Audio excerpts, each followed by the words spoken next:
бір Алла қақты. Әсіресе ана машинаны қаққан екен, қараш. Құдай сақтаған екен, мына бағанаға ұрмай. Міне Сарыағашқа келе жатыр едік. Осындай жағдай орын алды. Бәрі жақсы болсын енді.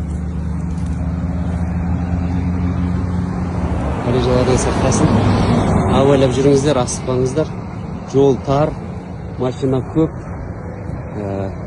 Басып озамыз деп бір-бірімізден осындай жағдай орын алды. Бәрі жақсы болсын. Алла жар болсын. Абайлап жүріңіздер. Ассаламалейкум асылдарым, баршаңызға Алланың сәлеметін іштігі, амандығы, берекесі болсын деп тілеймін.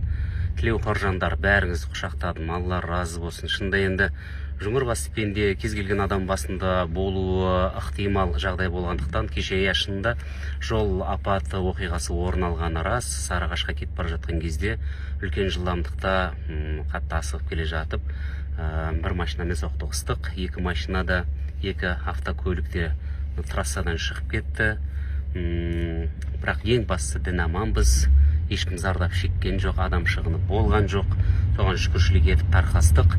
Енді айтайын дегенім, мен оны елді даурықтырайын, дүрліктірейін деп бір лентаға салып, ондай дүние жасайын деген ойымда болған жоқ. Мен бар жоғы сторис арқылы сақ болыңыздаршы, жолда жүрген жолаушылар абайлап жүріңіздерші деген ниетпен ғана салып едім. Және бұндай оқиға әркіммен болуы мүмкін екендігін ескерткім келген болатын. Бірақ бүгін жұма намаздан шықсам, Алматыға келіп, бүкіл интернет порталдар жарыса жазып жатыр екен. Енді тілеу қорлығы деп ойлаймын, жамандыққа қимайын. Алла жар болсын. Дұрыс түсінбей қалды, мен уайымдап, ғаламтор ұстамай енді көріп жатқандар маған хабарласып, тілектес екендіктерін білдіріп жатыр. Бәріңізді құшақтадым, алтындарым, күндерім, жандарым. Бір-бірімізді бағалап жүрейік. Жолда сақ болыңыздар. Қазір өте мал көп, ірі қарада атып шыға салатындай жағдай. Осы жолдың бәрі түзелсе екен деген арман, мақсат. Қанша уақыттан бері айтып та жазып та келе жатырмыз.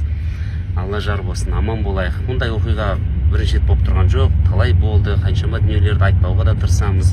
Бірнеше жыл бұрын Кенжебек екеуміз осындай көлік апатына ұшыраған болатынбыз. Онда ешкімге әртүрлі жағдайлар болып жатады өмірде. Ауырамыз, сынақ келеді. Соның барлығы артта қалсын дегім келеді. Аман болыңыздар, жақсы күндерде жолығайық. Бәріңізді құшақтадым.